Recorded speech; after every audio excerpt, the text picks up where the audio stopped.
Ladies and gentlemen, welcome to another edition of How Did This Get Booked? I, of course, am your host, Jake Manning, and I'm a veteran of the professional wrestling business for over a decade, and I've done every single job in wrestling except selling popcorn. I'm joined, as always, by my friend, Zane Riley. How are you doing today? I don't get a list of introductions? No, I don't feel like it today. Okay. I don't feel like... You don't want to be here. You weren't looking at me. I was thinking about what you put new art up in the room. I know. It really thrown me off. I knew this was going to be a problem when I decorated my office, that nobody's going to pay attention to me anymore. Sensory overload. Yes, there's way too much color in this room, which is not what I'm known for. Well... leave that there. Yeah. Leave that there. So we leave that low-hanging fruit to hang low. Mm-hmm. Just kind of let it swing. I'm good, Jake. Good. You're living, drinking this coffee. We're going to talk about Crazy Motherfucker and listen to a lot of Rush recently. Yeah. I'm just kidding, I haven't. Those guys.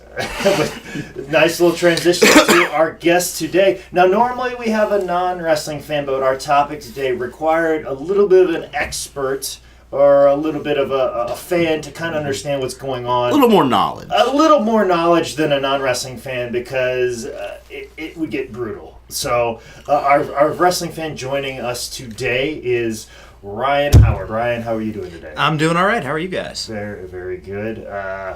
Ryan, normally we ask what people's exposure to professional wrestling. I'm still interested in it, even as you being a fan. You know, non-fans, it's very interesting to see. Usually it's Junkyard Dog. That's the perfect pathway. That's the one thing that I've discovered after almost 50 episodes. The only thing that can penetrate the mainstream, despite all the movies of The Rock and Hulk Hogan, it's Junkyard Dog. He is the thing that cuts directly to the core of mainstream America. But what was your first exposure to professional wrestling, and how did it penetrate your life? Why was a Junkyard Dog? Yes.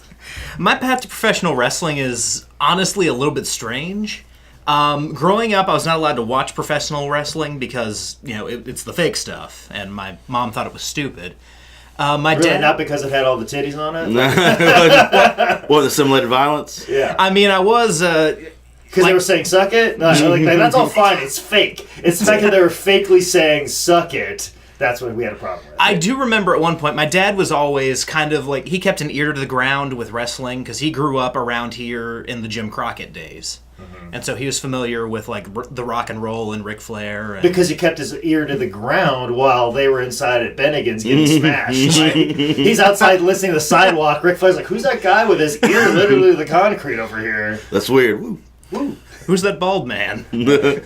But no, I do remember my dad and I were watching, it was probably Raw, sometime in like 1999. I was very, very small. How old are you? I am 22. Get the fuck out. We've been over this before on his podcast. That's right. Oh, yeah. Okay, that's right. Yeah, he's very young. He looks very old. Yeah, you look like trash. Well, thanks. You're welcome. Listen, brought it full circle. From garbage, I take that as a compliment. Listen, you're talking to a guy who looked like this when he was 18 years old, okay? Yeah, fair enough. I've looked 35 for the last 20 years. I'm finally looking my age. So fair enough. But anyway, my dad and I were watching Raw, and I remember lights went out, lights came back on, Undertaker standing in the ring, and I was like, "Oh, that's cool." And then my mom was like, "Turn that off." And so we turned it off. Your mom is not a fan of theatrics? No. Your dad's kind of a P word. Would your mom take you to a play? And she's like, this is bullshit. Fuck off. Fucking Ghosts of Christmas Past. Get the fuck out of here. Bah hum theater. Taker's got heat with my mom for some reason. I don't know. But... Did she not like the end of Death of a Salesman where the lights go out and it's clear that he died? I guess not. I just really hated Suburban Commando. But, I always was kind of aware of wrestling growing up. I never watched it, though, until, oddly enough, when I was 20, so 2 years ago. 2 years ago, for some reason, I was just like, I'm going to start watching wrestling. And so I started watching wrestling. Well, what was the thing that made you decide I want to watch wrestling? So I'm really into comic books. I'm really into video games. Your mom was cool with that?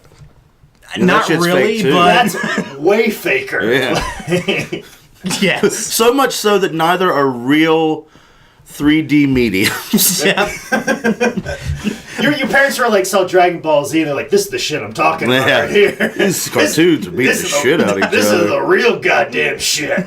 This Cowboy Bebop stuff's pretty fucking awesome. Goddamn, Jet Black is a man. That's all I know about Cowboy Bebop. The Rock? No. Stone Cold? No. Batman? Okay. Yeah, in.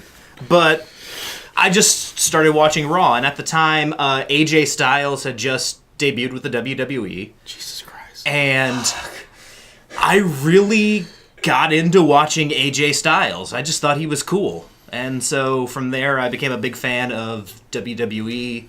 And recently, I've been watching a lot of Ring of Honor and New Japan as well. And at some point, I started going to independent wrestling shows, and that's where I became aware of these guys, who I'm now sitting in the same room as. For those listening at home, he pointed at Jake and I. Yep. Yeah. Well, actually, are you sure he wasn't pointing at the poster of Scott Hall and Kevin Nash over there? And Cyclops behind you. Cyclops. Like, I think that's who he's pointing to. Yeah, McMahon, Cyclops, and Scott Hall. Mm-hmm. Now I'm hanging out with you two assholes. At a community center in Shelby, I first ran into Cyclops. Oh, man. I'm going to wait till the Cyclops wall is finished. I'm going to start getting all the comics. Oh, wow. Oh, Sweet. I'm going to put it all across the wall. So that's what I'm going to be looking at the whole time. Yeah.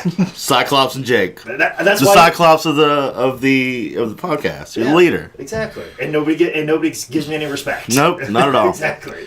And a black woman can take my job and do far better. Oh, at it. yeah. Like, And she does soon. If the comic books have taught us anything, successfully. Mm-hmm. She becomes a queen of a country. So, oh, right. There we go. Maybe she can hook up with Black Panther. man, if we could only do that. Only. If only. Well, let's jump into our topic today. Let's just go home. It's raining.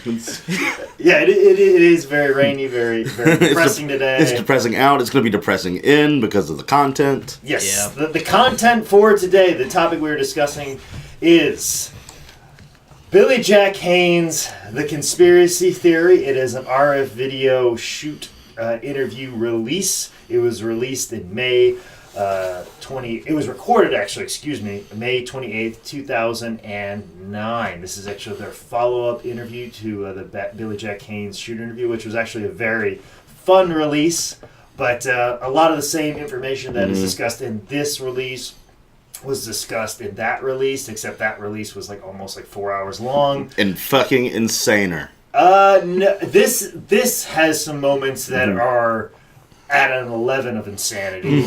Yeah. I feel like he was he was definitely at an 8 or a 9. No, okay. You saw some glimpses of some It 11s. was so long of... Yeah, but this right here, there are some moments that are batshit fucking crazy, and there's a lot of very references you have to understand as a pro wrestling fan. But you're a younger wrestling fan, so you may still be lost. Yeah. So I actually ended up doing my research, and then I've that's a plus. watched some documentaries and stuff like this. So I've seen matches, so I know who all these people are he was talking about. All right, because I think he does reference Junkyard Dog, so I at least know he knows one person. But let's kind of give a little background information of Billy Jack Haynes. Billy Jack Haynes, longtime professional wrestler. He made several appearances with WCW, most prominently WWE, WWF. He also wrestled. He started his wrestling career in Stampede Wrestling. He's known mostly as a Portland guy. He went to Florida as well. He's actually been fired or quit WWE twice for multiple reasons. First time he quit, supposedly because they asked him to do a job in Portland. The second, pretty much the same thing, but they were... Oh, excuse me. No. This would be, I think, the first time... He goes over the first time he was fired, but then I think the second time they discussed... he said he quit one time, and the other time it said that he reworked the finish, and then he was fired. Anyways, like I said, it's been a week since I wrote all these notes. We had to shuffle some things around, so I might be a little bit lost. So we might just default to you, Ryan. You might be the Cyclops of this podcast. Please. All said and done. I'll still be Nightcrawler regardless. Gotcha. But let's just jump into the interview itself. And I wrote down one of the first lines in this interview, and it's not really to say it's an interview. No, it's just him talking nonstop for 2 hours and 40 minutes. It's basically like... It's a super shoot, brother. I guess in super shoots, you basically just give the guest an open platform, a camera, and say you're going to release it. Because that's exactly what's happening. And one of the first lines, and I wrote it down, and it's a doozy. We start at 11. What time I have left on this earth, you're probably going to be looking at a dead man. And we're off. And then he holds up a Bible and smacks it as hard as possible and says that this is a super shoot. Brother. You can only you can't have super shoots without Bibles. If he was going to say the same shit he was going to say without the Bible, it would just be a normal shoot. He probably got that from the hotel when he was squatting in, Well, it's like I said, this is not like the one he did before, but he said the last shoot that he did, he was high on methadone. Yep. And not only just said high on methadone, he held up a pamphlet that said methadone. I've been off of it for 5 months. Months. Sorry, I got this in the lobby. When you start seeing him pulling out examples and pamphlets, what were your thoughts, Ryan? Like, oh, this is not normal. I've watched shoot interviews before, and I've never seen one with visual aids. Yeah. He had him. He just popped over. It's like when these old time wrestling promoters, like some of these country fucking guys, like these guys are running the outskirts in North Carolina, like the red parts of North Carolina, and they asked me to... So everywhere but Charlotte? Yeah. And they asked me to film a promo with someone like a Arn Anderson or a Barbarian. And they're like, here. And they hand me a bunch of 8x10s. And they're like, hey, when he's talking about Ricky Morton, can you hold up this picture in front of the camera of Ricky Morton? And I always have to explain to them, you do realize I have editing software and I can just put up a picture as a cutaway. Oh, brother, listen. And they're like, what? You could do that? And they look at me like I'm a fucking wizard. And I feel like Billy Jack Haynes is not aware of technology and cutaways, which means he's never seen the news before, which is surprising because he is referencing the news a lot in this. I'm not 100% sure that he didn't just happen to be at RF Video and then steal one of their cameras and just think, oh, I'm going to go gorilla on this. And just no one else knew about it. They found it later, like, I guess we'll put it out. This is weird. Yeah, if it wasn't for the couple of times he checked in on Rob. And Rob sounded scared as shit. Rob was tied to a chair? Yeah. Well, never mind. I might say it. I don't know. Well, and I believe it was even said, or it was popped up that they... Oh, it's in the back of the DVD. It said that RF Video has consulted their legal counsel. Yeah. You want to know who his legal counsel is? Michael. But yeah, Michael, the owner of High Spots, who got a law degree and didn't use it and just started a pro wrestling merchandise company. I could be a lawyer, or I could keep selling masks and VHS tapes for $20 a pop. Fuck you, law.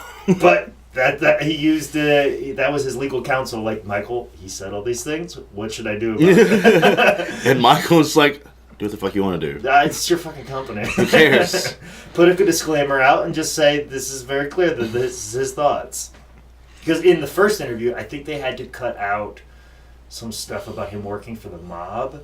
Yeah. And actually it talks about his and just after that was June 10th, 2006. In Billy Jack's words, he was like, attempted murder on me. Yeah. So, and he got beat up and he showed fake pictures of himself, and it looked like the person that was in that picture was Mexican. Like, yeah, it did not look like him. That did not look like him. He found a picture of a guy that probably got beat up and murdered. He's like, this is kind of what I look like. I didn't have a picture of me. I don't understand how selfies work yet. Yeah, but I remember that being the case, that there was this crazy, because we also got rights to this interview too, and it was like, hey, we got this crazy interview with Billy Jack Haynes, and oh, by the way, 3 days after he got back home from this autograph signing where he did this interview, he got attacked and was hospitalized. Bombshells, motherfuckers. Bombshell! But I like how we pivot from these guys attacking me to Vincent Killer McMahon. You got bigger issues Vincent on your Killer plate. McMahon Jr. Adolf Hitler. I'm sorry for my language. I'm really zoned in here. Like, he's already cursed. Yeah. He's already flipped out. He says just the letter F sometimes, and it's the cutest thing. But he's mad about Vince McMahon using bad language, but he's apologizing for his language. Not even bad language. He said penis. Yep. He's mad because he said penis on Monday Night Raw. You degenerate, you're a fuckwad. Yeah. Sorry about my language. You're gonna share that to kids? What the fuck? Now, kids, if you're watching this at home, parents, he gives that disclaimer a lot. Parents telling you. Especially when he starts, it gets real fucking dark. I mean, you say it gets dark like there was ever sunshine here.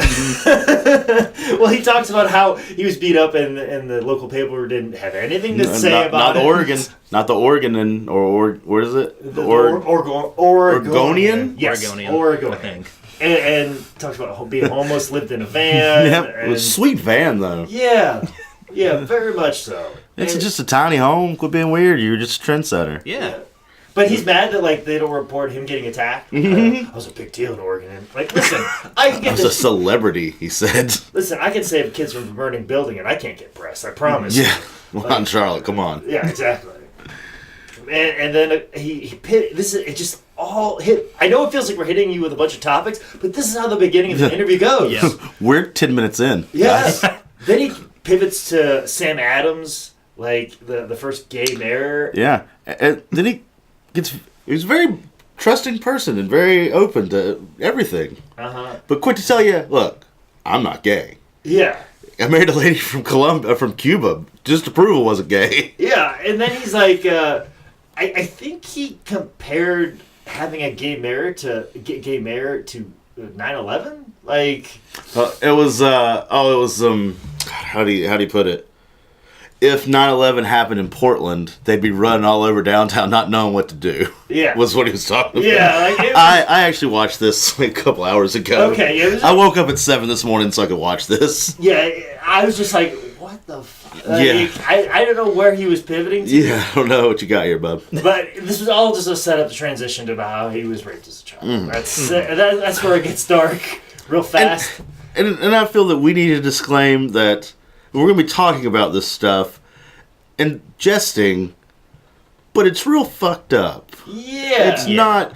We don't condone this whatsoever. I'm glad I was like, I have it down on my notes. Make sure we do not condone child rape. We are not making fun of victims. No, not in the slightest. We are just discussing in the way that he decided to present that to the world, because it is batshit fucking crazy how he decided to present that information to the world, and that he proceeds to give the details. And then he says, parents, get your kids out of the room. Yeah. I think that if they haven't got him out by now, they're bad parents. Yeah. And as he's talking about it, he goes, this is not a comedy show. No fucking shit. Yeah, at what point did anyone laugh? Yeah, like, just really weird fucking details and just, okay. And then moves on to talking about Billy Jack the movie and how his wrestling character came to be. Here we are. Just the night and day of a sociopath. Yep. Like I said, not making fun of what happened to him. We're making fun of the fact of how his brain works right now, and he is claiming that he is not on meth right now. Yeah. So let's move away from the uncomfortable subject into a story about him and his dad walking into some place, and two guys said, hey, look at two gay guys over there. And then he proceeded to beat the shit out of them for calling him gay. Yeah. He's okay with you being gay. Don't call him gay. Yeah. He'll fucking beat your gay ass.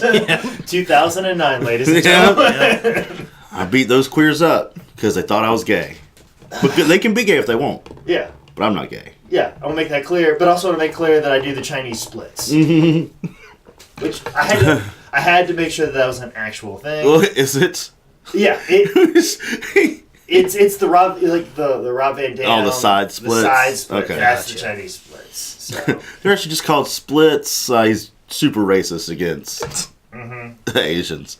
Oh wait, I don't know if it's right here, but he's talking about if we're just, he gets real peaceful, and he's like blacks and whites and everybody. So he's like, if everybody needs to come together, blacks, whites, gays, the Japan. That got me too. The Japan? The Japan. not even like the people of it, just the Japan. The Japan. It'd be better if you said the Korea, because those people do need to kind of come together a little bit. We have some problems over there. Some shit went down in Japan he didn't tell you about with Inoki. It was like that was it Miss Teen USA pageant? Yeah, the girl and was, such as. Yeah. And like the Iraq and such as. And such as. But obviously not a fan of Austrians. No. He shoots on Arnold Schwarzenegger. And, it's like, you were fucking juiced up. And good for you, though. Yeah, good for you. There's a lot but you're a liar. But fuck you.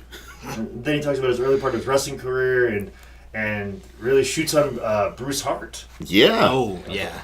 Being a little petter. Yeah. A little petter ass. Which is a story that has been floating around, especially when him and his wife were going through a divorce, and his wife, Adrian, ended up with British Bulldog. When British Bulldog was separated from his wife, towards the end of British Bulldog's life. And Bruce Hart's ex-wife, she was his wife at the time, was claiming that she was 15 when she met Bruce, and he was 37. Whew. Good God. But here's the thing. I did a little research, though. I don't know if that's true. Oh. Because some of the math doesn't add up. We can't take away from the victims, Jake. I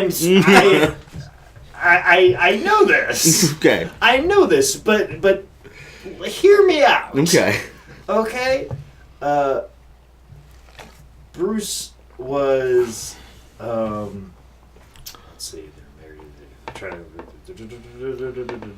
it said they were married in 74. Okay. But they also had 3 kids. Okay, but the thing is, because you can't figure out what her age is. But see, Bruce was born in 1950. Mm-hmm. So if he was 37, it would have had to been 87. Yeah. Mm-hmm. When she was 15. So there's a big discrepancy in time there. Also, too, I tried to look up the age of their kids to figure out. So Bruce, if he was 37 when he met his wife, who was 15, it would have to be 1987. That's for sure. Bruce is for sure born in 1950. Yeah. So if he was 37, it'd have to be 1987. Now, I looked up the names of their kids, and they have Britt Hart. She's actually a famous chef in Calgary. Yeah. Now, I couldn't look up her age, but she does. Her Twitter handle is Britt Hart at Britt Hart 83. Oh. So, is that a confirmation that she's born in 83? Is that just a number she likes? Is that whatever? But that pushes that 4 years back. Yeah. So he was still old. She was still young. Yeah, probably. But I'm just saying, allegedly. Yeah. This is a story. Now, after he says that about Bruce and the young girl, does he say something about underage boy blowjobs? I think it's where it goes next. Yeah. And I could he's like all the other guys were getting blowjobs or giving blowjobs to boys. I don't know what he was saying. Man. Yeah. There's a good chance he doesn't know what he was saying. Oh, come on, for sure. Yeah. Like, Is he still alive? He's still alive. Billy Jack? Yeah, Billy Jack's still alive. Yeah, I sent you a clip of okay. something that came up. So that is more current. That is extremely current. Okay. I was really hoping that was old. No. I was hoping it was older, because he looked fantastic here, comparatively. I mean, to flaming bags of trash. But yeah, so that should be noted there. And we talk about Dusty being a fat fuck. Yeah. Yep. And we are now, and then it talks about Eddie Graham. It's a flip of a coin whether he's going to shoot Dusty Rhodes or himself. No. Which, Eddie Graham, I think you can come up with better options. Yeah. Like, you were one of the best finish men of all time. I think you can book a better finish than that. Yeah, it'd be all right. Yeah, it'd be all right. We're now at the 50-minute mark, and Bombshell Tonight. Bombshell. It's Grace, guys. It's Grace. These are saying, but... Oh. I have a quote here where he says, "These guys don't know what I'm." He's talking about Rob being in the room. He's like, "These guys don't know what I'm saying, but I do." Do you? I believe that no one knows what you're saying. Yeah. Not just Rob. And then he gets back more into his personal life and his family, and then slanders possibly Danny Davis. Yep. He's going after everybody. Then he gloves are off. Talks about how he's the sexiest wrestler, but he couldn't have sex. He couldn't come. Couldn't orgasm. When it was time to orgasm, he couldn't do it. So, Ryan, at this moment in time, what do you think that I've handed you? So as I'm watching this, I'd seen the big thing that we're saving for the end because it's the end of the video. I'd seen that before. Because we're building the climax. He knows how to work. Yep. Despite what you think of like Billy Jack Haynes after watching his matches, he knows how to tell a story. Yeah. So, but at this point, I was like, okay, I've heard a lot about his personal life, and what the hell is this? Well, he's got to expose that WrestleMania was taken from Blazermania. Well, I don't know. Maybe. It's kind of a coincidence. Blazermania, WrestleMania. Nobody's ever put mania at anything ever. Like, I suggested it. Maybe you thought about it. Mm-hmm. Oh, did Pat Patterson come up with that? Probably. Wasn't that Pat's thing? It was in the documentary about WrestleMania, and they talk about. I know he did the Royal. I know he came up with the Royal Rumble, but yeah, I don't know if it was also Mania or not. Probably. Pat Patterson's a genius. It's just there. And he starts talking about Nancy Sullivan. Drops a little seasoning. Little seasoning right here. Planting the seeds. Mm-hmm. Talk about an altercation, but a incident with her and Vince McMahon and Hulk Hogan in a limousine. Some mouth hugs. Yes, in a limousine. This is according to Billy Jack Haynes, and she was supposed to come in and be his valet in WWF. And a la the girl from Billy Jack. Yes. Yep.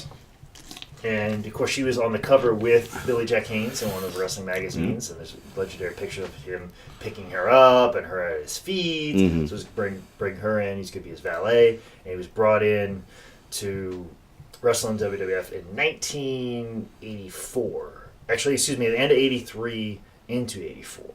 Because he was supposed to headline Mania. Which Mania wasn't until 85.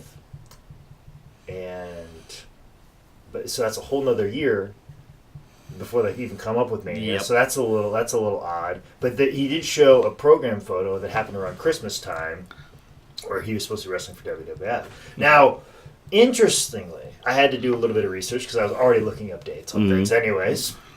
This was less. Why wouldn't you? This was a little dark. This wasn't. Wait a as minute. dark. Hold on. It wasn't as dark. Okay. Yep. Okay. I thought you meant as in contrast to the ball of sunshine we've been dealing with thus far.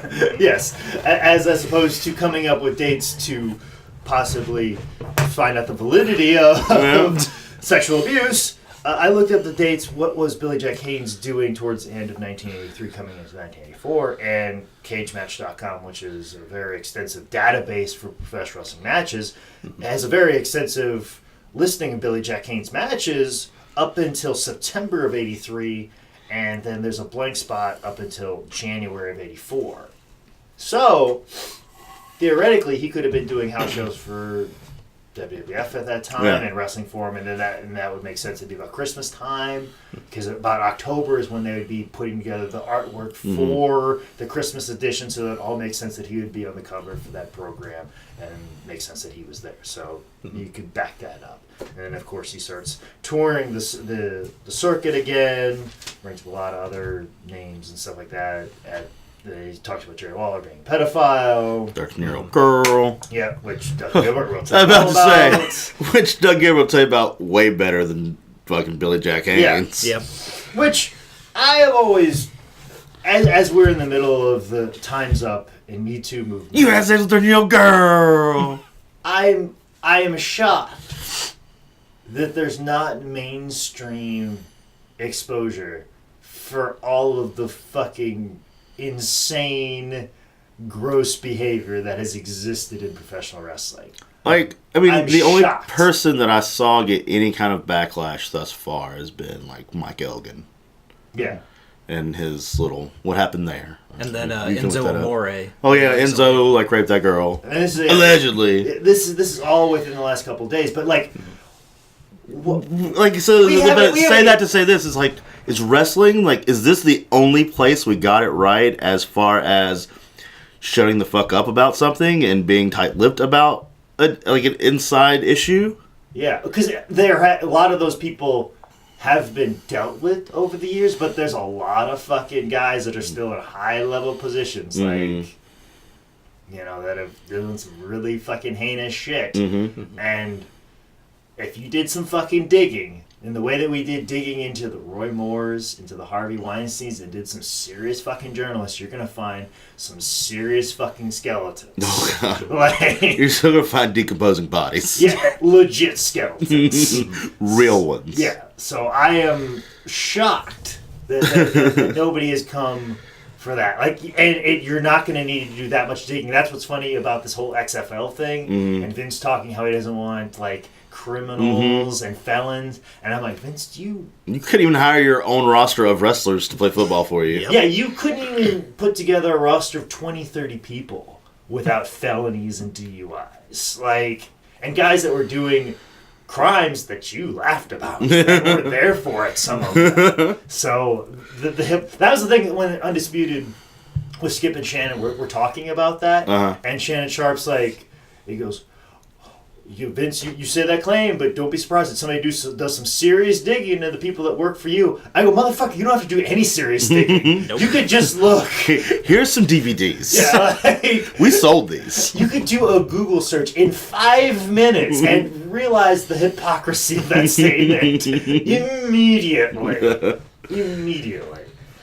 But back to Vince. He's like, Vince. It's a quote. Vince, you're going down because Adolf Hitler went down. You argue me some more sound logic, Jake Manning. Riddle me that. Yeah. Well, what you got? I got a bigger riddle for you. How can you be mad at making $8,000 to $10,000 a week for Vince McMahon? I did that math. I was like, this motherfucker is making boatloads. In 1986? Yeah. When money wasn't what money was worth nowadays. Yeah. He'd be good to go. He wouldn't have to sleep in that van. Yeah. He'd have had 3 vans. Just human centipeded together in some type of weird van mansion. In a van, a like, mansion. Living park. Yeah. Like, he could do like the hipster thing they're doing with like storage containers and convert. He could stack vans on top of vans and make a house. A la Ready Player One. Yeah, exactly. It all comes back to Ready Player One. I should always come back to Ready Player One. Absolutely. And then it talks about being on the road and the Zahorian stuff, and talk about being on the road and being pimped out on a regular basis. Traveling professional prostitutes. Professional wrestle prostitutes. Welcome to the fucking club. Please pimp me out for $8,000 to $10,000 a year. Yeah. How about a week? Please. Yeah. Get that money, start a gym, and then you're gonna be alright. Oh, wait, that's what you did, Billy Jack, and you still fucked it up? What's wrong with you? Yeah. You should have a van park right That's now. right. Yep. It could be you running Melrose Park. And typical old timer has to bitch about his position on the card, especially at WrestleMania 3. Talks about how he was supposed to be the semi-main event. With Hercules, who couldn't remember to bring his own boots, and you're telling me that guy deserves semi-main? You know what? The guys that have claimed that they were supposed to be the semi-main event on WrestleMania 3, is... The only people that haven't said that is Macho Man and Ricky the Dragon Steamboat, the one match that probably should have been. Yep. Now, granted, Hulk Hogan would have been pissed about that. Yeah. But... He'd have told everybody he was supposed to be main event, and everybody would have believed it. Yes. So... He was talking about how everybody snorted coke at WrestleMania 3. If so, it worked for him. It was a great fucking show. Piper did it. Adonis did it. It was my favorite match. Good for them. Favorite match, favorite drug. What's up? He talked about being a drug addict from 1987 to 2002. What about or 06? today? I was say, what you been doing today? Yeah, what about 06 here? Well, heroin's not a drug. First, everybody knows that. Talk about ODing in 87, And at age 55, he was on state assistance and food stamps. Well, I was on state assistance and food stamps when I was 21, so...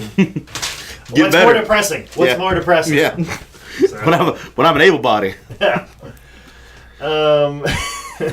And he talks about the rehab letter that got sent around in March of 2009. What were they blurring out? Like his shoot name and address, I assume? Yes, shoot name and address. Okay. That would be... The license plate number of his van. Which, let me tell you something that is... just a small note that said, we're fucking coming for you. To the van parked outside of such address. This is a tow. Hey, is it cool if I leave my van in the parking lot here for a couple weeks, Rob? I like that they edited out because normally RF Video doesn't edit anything out.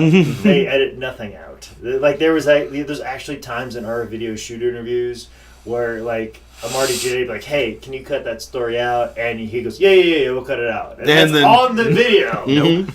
Like, that's on the video. And he didn't do it because they're too fucking lazy to do any editing over there. And this, the rehab letter was like a big thing, but as Billy Jack details, he was forced to send that letter because of obviously everything that happened with Chris Benoit in 2007. He was forced to do that, and the wrestling world's a better place for it. There's many people that I know that have taken advantage of that WWE rehab. And it's done them well. Sometimes they've taken it multiple times, and it's done them well multiple times. Exactly. Ish. Some people have taken it once, and it's been about the same. So they're not getting any worse, all I'm saying. Yeah, exactly. They're at a baseline of their human behavior. But multiple people I know have taken advantage of it, cleaned themselves up, and now actually are wrestling on TV and vying for a good match on WrestleMania. Yeah. So, good on them. Doing yoga with DDP? Oh, yeah. And of course, when he's talking about drugs, and he's like, my favorite line of this whole thing was, when he's talking about people doing drugs in the 80s, he goes, who the fuck didn't in the 80s? You dumb shit. Like, who the fuck didn't do drugs in the 80s? You dumb shit. Like, according to you. For a good majority of it. Till like 87. Fuck you, I'm still alive. I'm speaking for the dead. This is where it starts ramping up. And he starts screaming. And this is in the moment in the time where I'm watching this and realizing and reminding myself, because of motion interviews, I don't know if people know this or not, they're filmed in hotel rooms after a convention and autograph signings, or the night before conventions or autograph signings, or after wrestling shows. But they're usually recorded in hotel rooms, more typically at a airport location. Mm-hmm. Where people sleep. Exactly, is my point. I would love to do a short skit about the guy who has to sleep next to somebody recording a shoot interview. What the fuck is going on? Because just imagine, like, you have a really bad layover. What if it's always the same guy? Yeah. He's a businessman. He's always coming through Newark Airport. He's always getting a cancellation, but it always happens to be the same weekend of a wrestling convention. So his flight's delayed, and he has like, well, we'll put you up in this hotel. We give you the executive suite because it's unfortunate. Yeah, it's unfortunate this happened, but you come back the next day. You're a fucking diamond member, whatever. It's like, all right, I'll get like 6 hours of sleep. Come back, get on a plane. I'll be all right. Go get some sleep. And he's fucking next door to Billy Jack Haynes, screaming, "Who the fuck didn't in the 80s? You dumb shit!" Like. He has to deal with that and trying to dodge Ric Flair with his robe open, swinging his dick around in the hotel lobby. This one guy on a floor full of wrestlers. Mm-hmm. Yeah, just screaming, all filming shoot interviews with highspots.com, best friends, our video, kayfabe commentaries, just like, no! This is my hell! I don't even know what they're talking about. But just being the poor person next. Because, those hotel rooms, you can hear people call for the next room. Yeah. Mm-hmm. Imagine somebody screaming like, "Fuck you, I'm still alive, I'm speaking for the dead." Front desk? There's some necromancy going on next door to me. There's definitely a seance. And this is where it picks up to the 11, where he starts pulling out more visual aids and lists everybody that dies. Oh, man. But It's like that part in Basketball Diaries where they play the song, All my friends that died. Yeah, I was thinking of that song too. You know, the only thing I can think of in Basketball Diaries is was like on top of the roof and he's like peeing and he goes, "Oh, every time the wind blows, it's like a blowjob." I don't even think about that part. We're just Leary. Yeah, but This is a real dark movie. and this isn't dark. Like It's basically the Basketball Diaries of wrestling. yes, I was about to ask, where does this fall on the scale of 1 to Basketball Diaries? Equivalent. lateral move. Yeah, exactly. Different sport. Different circus, same monkeys. So he starts listing off all these people that died, but then like he's calling Vincent Killer McMahon. But the thing is, he's like, this one isn't on you, Vince. This one isn't on you, Vince. And then some of the ones he blames him for, not really. Yeah, like there's a couple like Dino Bravo, no connection. The reason Dino Bravo died is because he was smuggling cigarettes across the border, Where he was supposed to be the week before. Yeah, and he fucking pissed off the mob. Yeah. That's why he's dead. Kerry Von Erich got caught with drugs and didn't want to face jail time, so he killed himself. You know, Brian Pillman was already fucked up coming in, and Buzz Sawyer had Hodgkin's disease? yeah, Like, sorry, bud. yeah. Don't know if you know how Hodgkin's disease works. But he's saying all these things of, you let them go right before they die. Well, they don't have the structure of a WWE schedule to keep them going. Yeah. That part of the reason why I no longer drink as much as I used to anymore is because I keep that calendar full. Yeah. If I don't keep that calendar full, I'm becoming an alcoholic again. So when you lose your job, you either got to fill up your calendar, and you're killing all the territories where they could work, and you're not getting the indie bookies as you used to. So if you don't do those things, yeah, you're going to float to drugs because there ain't else anything to fucking do. Yeah. So you can't blame that on Vince McMahon because they can't fill up the calendar. Yeah. So, Billy Jack, you said that. This wasn't on you, Vince. This wasn't on you, Vince. But he definitely thinks that Owen Hart was killed by Vince McMahon, and the British Bulldog was an accomplice. Allegedly. Allegedly. Don't let us be the media that breaks that story to you. But he keeps going on, and he's like, this wasn't on you. This wasn't on you. And then all of a sudden he's like, I gotta take a break. Because the guy next door is like complaining, like, what the fuck? Manager's knocking on the door. Wants to know what's going on. Fuck guys. Yeah. And he's just randomly punching himself. Bring it on! What are you gonna take from me? My food stamps? That's government assistance. Which, by the way, you know who owns food stamps? New York. Which, by the way, I'm screaming and talking about people being woken up. My girlfriend's asleep. I was gonna say that a little bit ago, but it didn't fit in right then. No, it fits now. It sure does. It fits now because it fits in my brain right now. Yeah.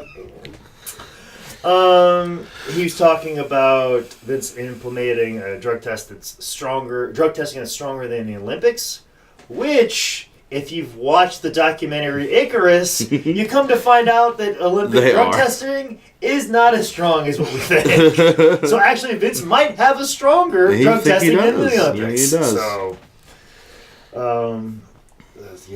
I can't believe people still get popped for drugs in the WWE. Blows my mind now. Yeah. Well, a lot of them, from allegedly, from what you've heard, allegedly, a lot of them do cocaine because it goes out of your system faster. Yeah. That's what I've heard. Yeah. So, Hey man, little bump will do you. Couple bumps in the ring, couple after. What's up? Mm-hmm. But I will say this: the fact that they've instituted anything. Yeah. And push for that, and the potential they've done that, they've probably saved far more lives. Oh yeah. And saved themselves from far more scandal that could bring them down. Mm-hmm. Now, i.e. the Billy Jack Haynes interview. Exactly. So that's the thing. Like this didn't get too much notable traction, but so Screaming lists off more names. He gets into a complaint he has about Bret Hart. Talking about how Billy Jack took pliers to his ears to get cauliflower ears. Talk shit about Bret Hart. Talk shit about Jake Roberts. Choose a real weird time to talk shit about some guys, bud. Yeah. Yeah. Especially when you've got this looming fucking bombshell, motherfucker. Yeah. Just get to it. Especially when this is all on you now. Yep. Yes. Now I think we've finally gotten to the point in the interview where we get to the part where that you've caught up and you've seen these things. Yep. Have you heard this theory at all before? I have heard conspiracy theories about Chris Benoit. Which ones have you heard? Because I listened to... There's a podcast that's far more successful than us, and the quality of it is just comparable. Okay. And they have very good sponsors on there. So I'm just saying we could do just as good a job. Oh, really? And I think we're going to do a better job discussing the Benoit conspiracies and murders than they will. But they did an okay job, but I have some insight into that. I have my own little theory. That we stole directly from them, so suck it. No, let's not do that because I came up with myself and I pride myself on my theory because I haven't heard it anywhere else. So you have heard it here. You're going to hear it here first. You're going to hear it here first. My theory on the Chris Benoit movies. But what have you heard? I hadn't heard anyone put forward any specific murderer, but I'd heard that the evidence was a little bit shaky to some people. Mm-hmm. The evidence of the murder-suicide. Because evidence is always shaky to them. Yes. About as shaky as it would be when you're living on a flat Earth. And I'd heard the thing about when the 9/11 was an inside job. Mm-hmm. Yep. I've heard the reverberation still of 9/11 being created by HARP technology. Yes. So. And I heard the thing about the Wikipedia date being changed. Mm-hmm. I'd heard that before. And then I think at some point I heard someone just kind of go, it's a little bit odd that the night before they found out he was dead, Vince McMahon blew himself up on TV. But that's about the extent of the conspiracy theories I heard. I hadn't heard anyone say, Chavo Guerrero did it or something. Or Kevin Sullivan. Or Kevin Sullivan. Kevin Sullivan killed them, you guys. It's Kevin Sullivan. Kevin Sullivan. I'm gonna go on a limb. The guy who probably just sits in Florida drinking Heinekens on the beach, which is a great picture of Kevin Sullivan sitting on a boat or a waterfront area just drinking Heinekens. Yeah, the top list. He is so nice, guys. He is the nicest person ever. Uh-huh. The top list of priorities in Kevin Sullivan's world is watching the Red Sox game, killing your ex-wife and her family and husband, and then the Celtics game. That's where his priorities lie. I gotta make it down to Eagles if I know the case of Heineken before they close up tonight, guys. Yeah, that's where his priorities lie. Those devil worshippers are the nicest people. They are. James Mitchell, such a fucking kind man. Smells like brimstone, though. Oh, I mean, come on. You carry that around, so. But hell's hot, brother. Gets on a song. What are some other theories that you've heard other than the Kevin Sullivan theories? Definitely Kevin Sullivan because I believe it. Okay. Now, if Kevin Sullivan came out as a flat earther, he totally did it. At that point. Just Kevin. It was all Kevin Sullivan. It was all Kevin Sullivan. It was only real big one that I've. So when I heard that, I was like, "Oh, you're all idiots. Never mind." Yeah, and this man just killed his own family, guys. Mm-hmm. He's got the brain of a 90-year-old man. He has no idea what he's doing. Mm-hmm. And that's another thing that I thought was funny when a lot of the stuff came out. A lot of the blame went to steroids, and this is before we knew what we know now about CTE. Yeah.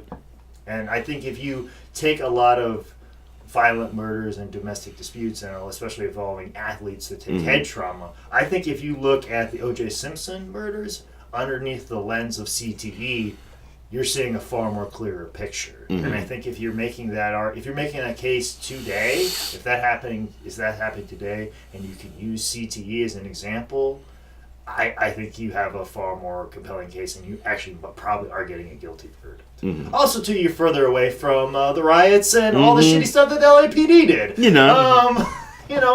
When you come off right at the heels of that, pretty tough. Yeah. So, and a lot of things against. Yes. But basically, we finally got to the point that Billy Jack Haynes has been teasing, and the point that he's been getting at after about 2 hours and 15 minutes. Which he almost says in passing. Yes. Yep. Just like, he did it. Yeah, he says this whole theory in passing. He breaks down that he had still a friendly relationship with Chris Benoit post his WWF release during Chris Benoit's run with WWE. Mm-hmm. Talks about how he'd buy pills from him when he would show up in Portland. Mm-hmm. Okay, that seems like something that possibly could track. Mm-hmm. And also, too, he throws in that he met Nancy Grace in WCW. Just, in case you're curious. Just in case you care. She let me borrow the bombshell finish. And he talked about Chris being very paranoid and asked if Vince had ever, or Nancy had ever fooled around. Then Billy Jack brings up the story about Nancy allegedly giving mouth hugs to Vince McMahon and Hulk Hogan in the 80s. Mm-hmm.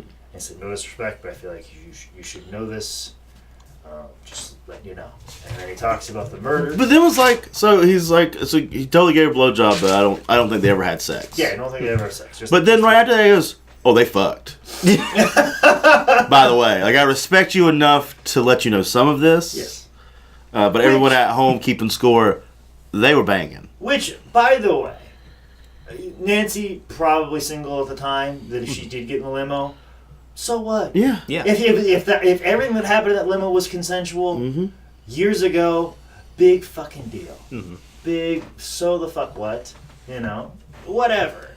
But to paint her as because she blew him. Oh, they were definitely fucking for the next 2 decades. I blew tons of girls I didn't fuck. Yeah. So, let me be the petri dish of this.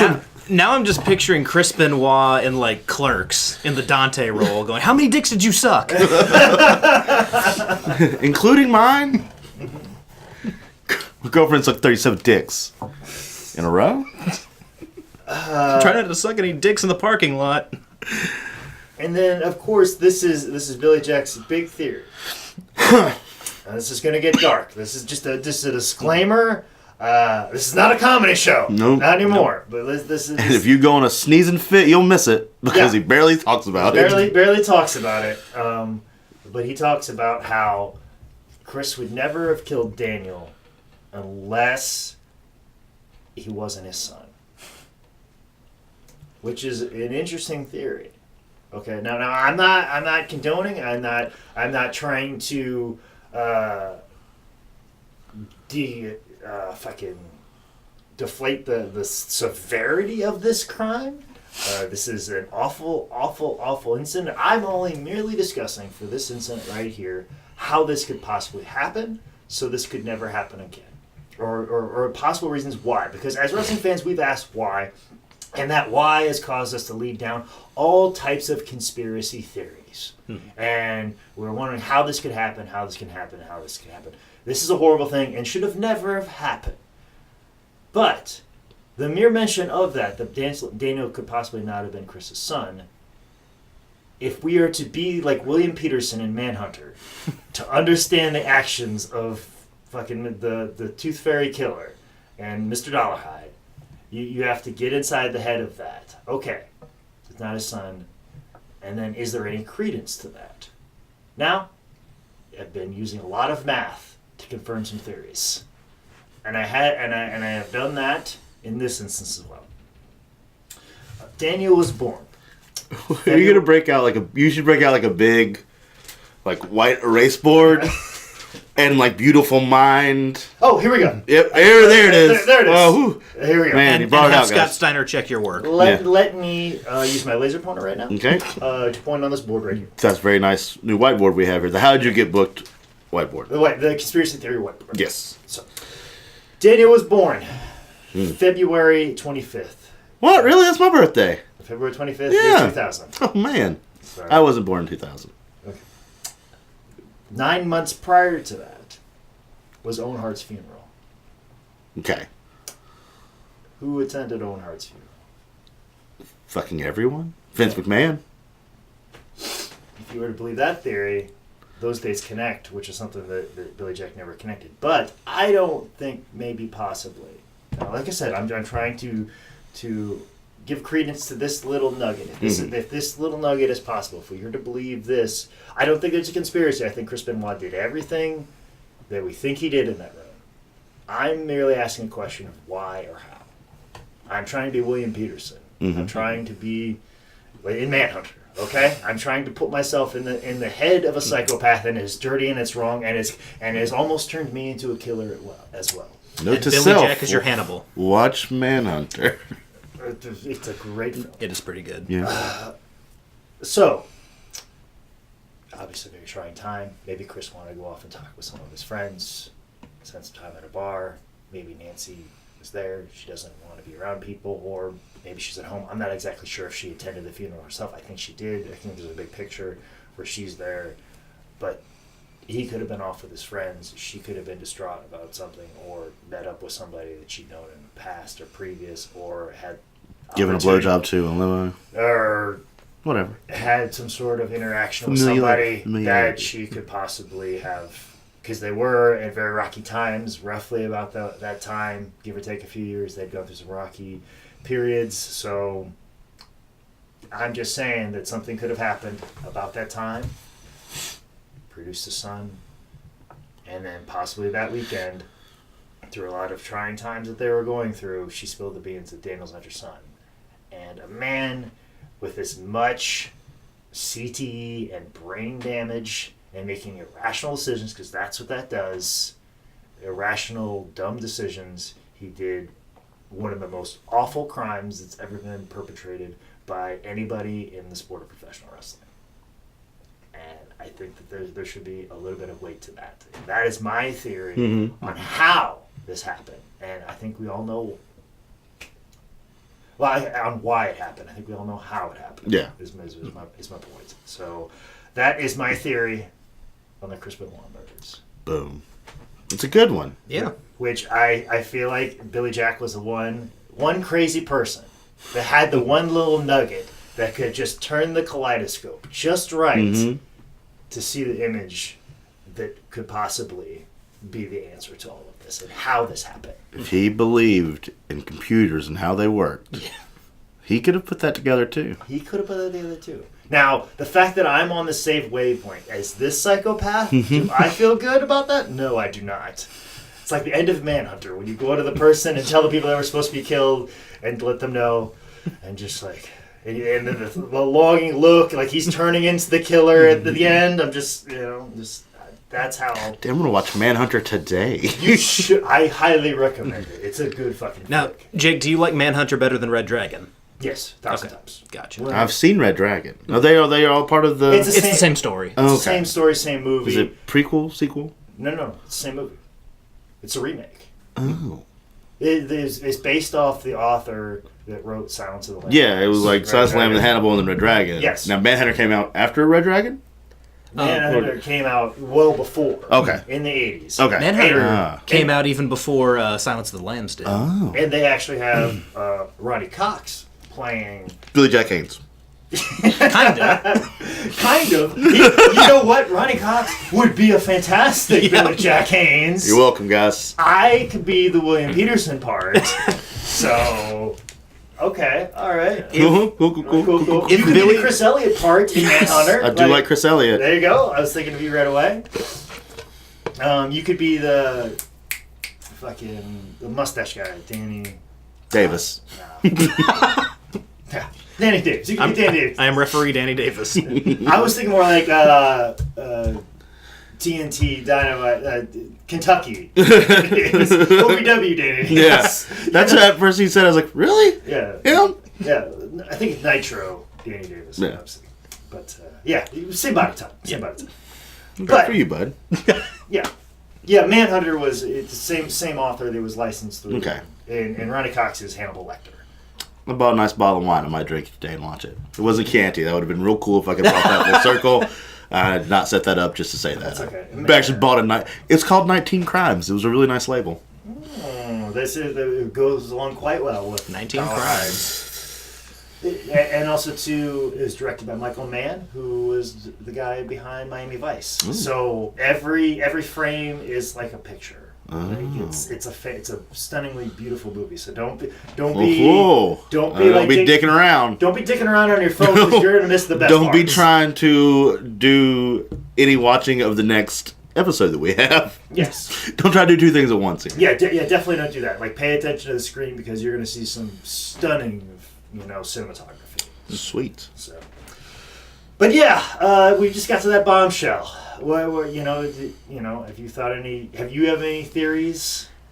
You definitely put forward a lot of good evidence you put the pieces together to show that it's possible that Daniel Benoit could have not been Chris's son. Mm-hmm. like I said, a man with fucking ravaged CTE and uncontrollable emotions makes a bad decision. Yeah. When finding out that news. Oopsie. Yeah. That's all we're Listen, saying. I've made some bad decisions when I've been accused of cheating on a girl when I haven't. Like, I've been very angry and I've thrown a phone in somebody's direction because I was fucking mad that you did that. And I don't have nearly the brain damage that Chris Benoit had at the time of this murder. But I'll kill you nonetheless. Let it be known. So there's that. There's that. You watch 2 hours and 35 minutes to watch 5 minutes of a bombshell. Yep. Yeah. Just kind of just petered the fuck out. Yeah. Like, we build up this crazy, and he, like, says it, it's like, oh, fucking genius, right? Vince McMahon's a fucking killer. Like, Somebody give me a microphone to drop. and, like, he's talking about, like, he drops this as if it's like, see, all these dots connect. Mm-hmm. And he's like, I fucking hate it that we give Vince McMahon too much fucking credit and being this fucking mastermind overlord that fucking killed Owen Hart, killed Chris Benoit, part of the Illuminati. Like, Well, that's true. That checks out. okay, well, you know what? He's a lizard person. Get at me. Okay, all right. Like, there is a little bit of credence to that because about the time that he would have possibly been up for joining the Illuminati, like when WDB got to be very large in 1997, and got to the point that it was a publicly traded company, he started doing all that ministry stuff and putting out all that occult type stuff. And I always equate it to somebody just starting CrossFit and they can't shut up about CrossFit. Yeah. So, like, he's joined the Illuminati and he can't shut up about showing imagery of it. I got this really good idea. I'm not going to tell you how I figured it out. Just wait for the next episode of Vince Russo's podcast where he's gonna be like, bro, he was totally part of the Illuminati at this time, and he really wanted this cult stuff, bro. He was all about, like, jerking off into a coffin. Like, it was all kinds of crazies. He was a crucified Stone Cold Steve Austin. But see, the thing is like the fact that he has this ability, like all these fucking old wrestlers think that he is a far more outreaching beast, like omnipotent person. Yeah, that can just reach into all points. They can block the Oregonian from even mentioning your attack. You know, because it's run in New York. You know, do you think Vince has control over fucking newspapers? People in newspapers laugh at fucking Vince McMahon. Like, it's to think that he has that much fucking a wrestling promoter. Granted, one of the biggest and most notable wrestling promoters of all time has that much fucking power. It's part of the cover, brother. Part of the cover. So yeah, I always find that interesting. Is that they're like, oh, Vince is this fucking a far more controlling power, like the deep state. Like that's just looking for an excuse for why your life turned out shitty, as opposed to the fucking drugs you've pumped into your life and the bad fucking decisions you've made and the shitty things that happened to you. Yeah, it was coupled with the shitty things that happened to you, and nobody that loved you stuck by you and put you in the care, a psychiatric care that you needed to put your life back on track. As opposed to looking at those things and seeing that, no, we're going to blame this guy who runs his corporation like a fucking deep state. Yeah. So. And I while you were talking about that, I kind of wonder if maybe some of this doesn't go back to the early 80s when Vince was like buying up all the places they were working in. And they're like, oh, he took our jobs, so he's got to be omnipotent. He took our jobs! Botting up with the terror. I mean, but like that's just business. That's like when, like anything, like how many, fucking. I'm trying to think of a good example of things that got. Just even cable companies. The cable company's been bought up and then conglomerate. I mean, Charter became Spectrum. Or cell phone companies and just everything. Yeah, are there like fucking people that used to sell singular phones going, God damn AT&T, like seriously, are they bitching about those things? Like, I don't, whatever. I like to think that Vince like got this interview. It was like, guys, let's drink every time he calls me Killer McMahon, because fuck him. Vince is such a fucking spiteful, like, bragging. I could see him doing that. You know what? I would respect Vince McMahon more if he bought shoot interviews and he's like, hey, every time somebody talks shit about me, let's take a fucking drink. I would have so much fucking respect for him. Let's pick out one thing that happens on the interview and do it. Hey guys, there's Billy Jack. Roll the window down. He just slow rolled by as he gives him the finger. And then doing the watching you eye finger poke thing. Like, and then right before he rolls the window, he goes, I was the father! They'll never believe you. But speaking of Billy Jack, I sent you a clip. Hey guys, go get my lizard tail. It's gonna be real funny. If Vince like put on like makeup and like a lizard, they're like, what's going on? And people, and then all of a sudden like his security people pull him away. Like, Vince, you need to come here. And they throw a big coat over him. You're showing, sir. You're showing. For fucking like. Fucking poor Bailey be freaked out. I'm like, why does Vince look like a lizard right now? Hey, Illuminati, if you want to bring me in, brother, I got ideas. The real question there is, does he let Triple H in on the joke or not? Oh, God, no. Can't let him have everything. Hey, Dad, why are you a lizard? Fuck you. You're trying to take my company, kid. Like I took my dad's company. Yeah. I killed that man. And you're doing a better job of running it, so fuck off. I sent you a clip, a recent clip of Billy Jack Haynes. It was awesome. Yeah, it basically to set it up. See, that's another thing too with this is you can't take a lot of this to heart too much because there is a sense of he's trying to put his name in the news a little bit and get attention. One thing that he did is to get attention is calling out Stone Cold Steve Austin for being a woman beater. Years after a lot of the stories had already come out, It's like Billy Jack just discovered them. It's like Billy Jack goes to the library once every 5 years and then finds some shit about somebody and like, okay, well now I'm gonna be pissed about it, you know.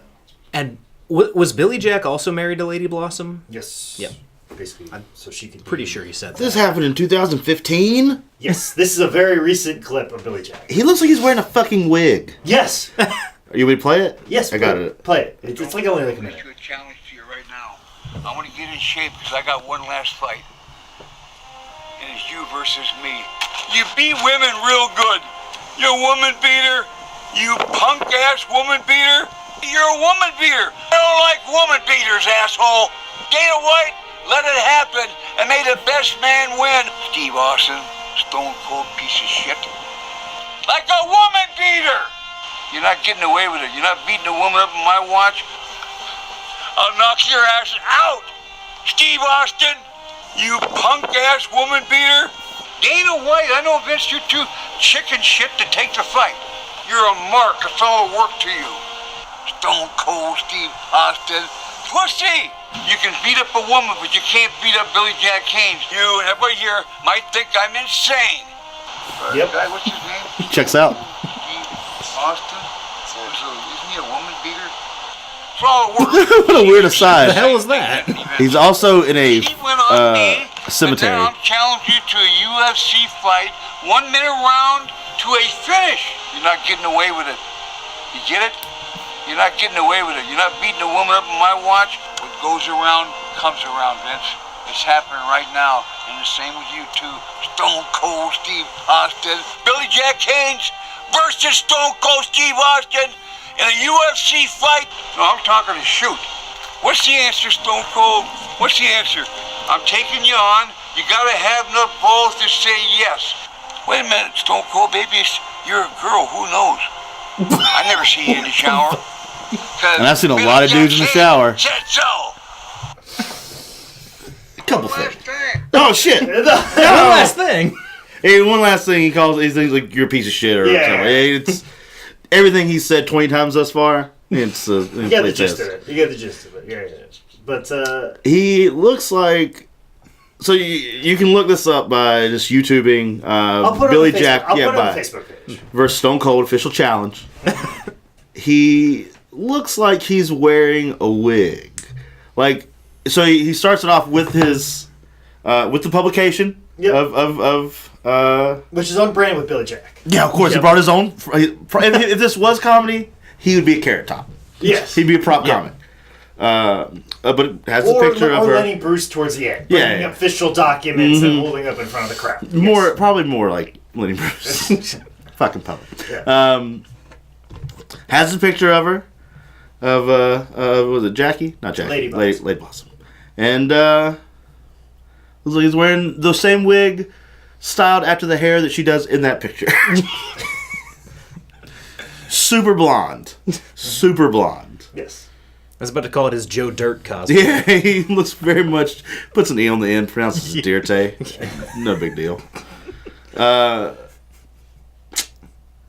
Hep C didn't get him. No. Nope.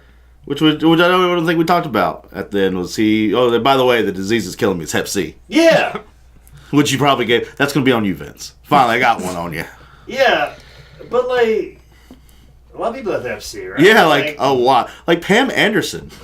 Like, there's like a commercial like Baby Boomers, or you probably have Hep C, like all of you. Like, yes, that's every single one. Basically says that. It's there's billboards about it. If you had sex before 1955, you probably have Hep C. If you're a baby boomer, or you saw the movie Baby Boomer, you've got Hep C. Like, if you're a baby or a boomer, talking to you, Boomer Payne, you probably have Hep C. Well, you probably have Hep C anyway. The entire population of Oklahoma, Hep C.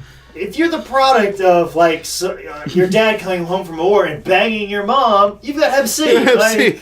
It's actually quite manageable. If I'm not mistaken, the least deadly of the Heps. Mm-hmm. This is true.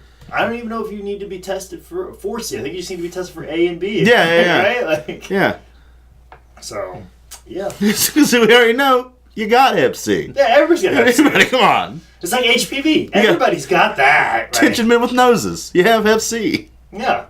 So, yeah. That's Billy Jack Haynes, but he was in a cemetery there for part of it. It was real weird. It was ominous. That's where his Vance park. Yeah.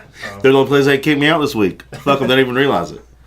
Tell them my mom's buried here. My mom's still alive. I just scored a few. Like, oh, I'm so heartbroken. No. And then when he walks away, I laugh at his dumb ass.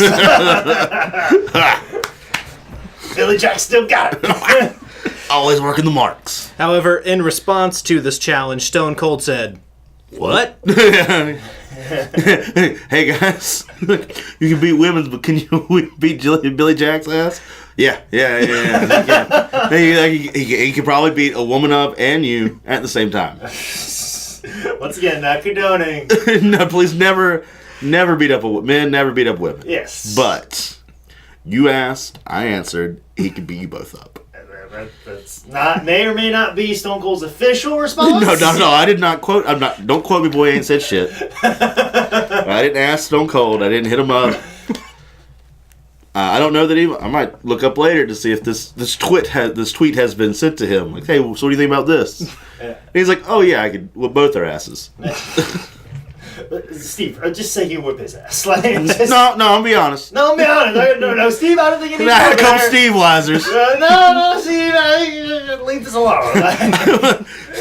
I hit a bunch of bitches, and I'll hit Billy Jack Haynes. No, Steve. Like, Steve. Said by Stone Cold Steve, stunning ringmaster Austin. No, I think you need to put those reading glasses on and read what you just wrote there. Like, Steve?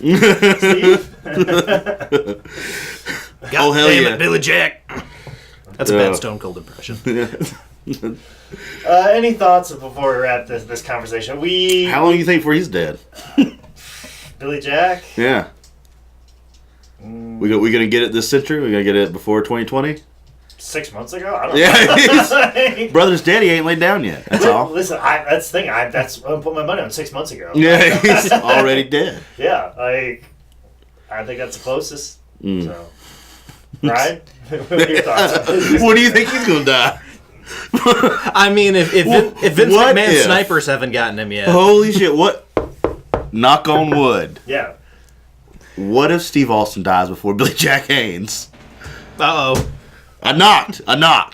You heard it. Okay, we heard it. You heard the knock. Mm-hmm. But if it happens, Billy Jack did that. Put me on record now. Quote me, boy. I said shit. Okay, well, I'll look at the dates to see if that's an actual thing that could happen. So I'll have to reference his Wikipedia list. Mm-hmm. He better start getting to Twitter so he has an alibi, because I'll expose his ass. So, any other thoughts before we wrap this whole conversation up? We cover a lot of controversial topics. Man, we did. did. There's probably a lot of people that are mad at us right now. But you know what? I wouldn't mind a little hate mail. It probably gets some eyes and earballs on this podcast. Maybe. And again, we're not condoning rape of a child, pedophilia, domestic violence, beating up women. None of it. We don't condone it. Rapes. We're two woke guys. We're two woke whites. If anything, I am waiting for the day that the house of cards start falling down in some of the sexual abuse in pro wrestling. I am waiting for that with day. Bated breath. Yes. Eagerly. Because we haven't even seen the tip of the iceberg. Yeah. It hasn't even been discussed. And there's been a lot of fucking gross behavior that exists even today that I would love to see torn down. Yeah. So, and especially even in the topic of